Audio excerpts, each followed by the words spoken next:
Moving on to another news, survivors of radiation exposure in New Mexico are urging Congress to expand a soon expiring law that compensates Americans who were exposed to radiation by a federal nuclear test.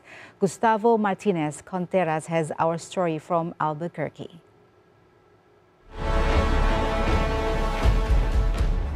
The Hollywood blockbuster Oppenheimer shows the 1945 test of the world's first nuclear weapon as a moment of scientific triumph in the New Mexico desert.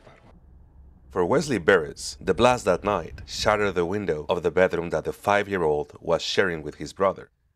And I jumped up because that glass hit me, and then, of course, just the bang of it hitting the wall, I woke up. And I jumped up, and when I did, the whole room, I didn't know what happened. The room was just bright. And that's when I looked out the window and all I could see was just solid bright, like looking at the sun. Beres and his family live 32 kilometers downwind from that test at the Trinity site in White Sands, New Mexico. J. Robert Oppenheimer and his team chose the test site for what they said was its remote location. Research today shows there were more than 13,000 people in the area, says community activist Tina Cordova. That's not remote and uninhabited. That's not some vast expanse of desert that no one lives in. They didn't see us.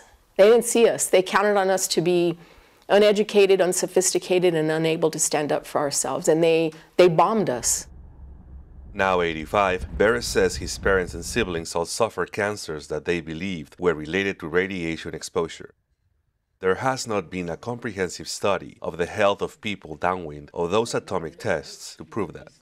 So, the local Tula Rosa Basin Downwinders Consortium made its own health study.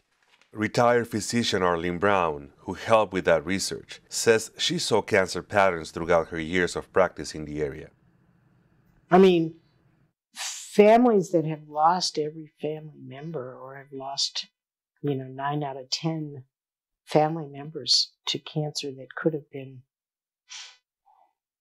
treated, acknowledged, are due something, let me put it that way. They're due at least the recognition that they also contributed to the war effort.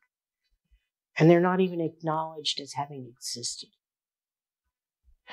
which is wrong. There is some federal compensation for people in parts of Nevada, Utah, and Arizona who develop serious illnesses after presumed radiation exposure from later nuclear testing, but it does not cover people here in New Mexico.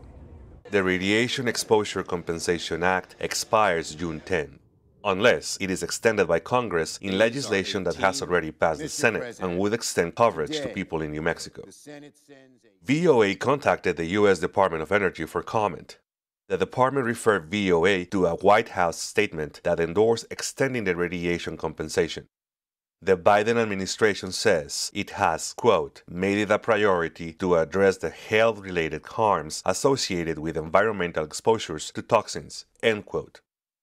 With time running out, Beres and the Tula Rosa Downwinders hope to get the compensation and recognition they have been waiting for almost 80 years. Gustavo Martinez Contreras, VOA News, Albuquerque.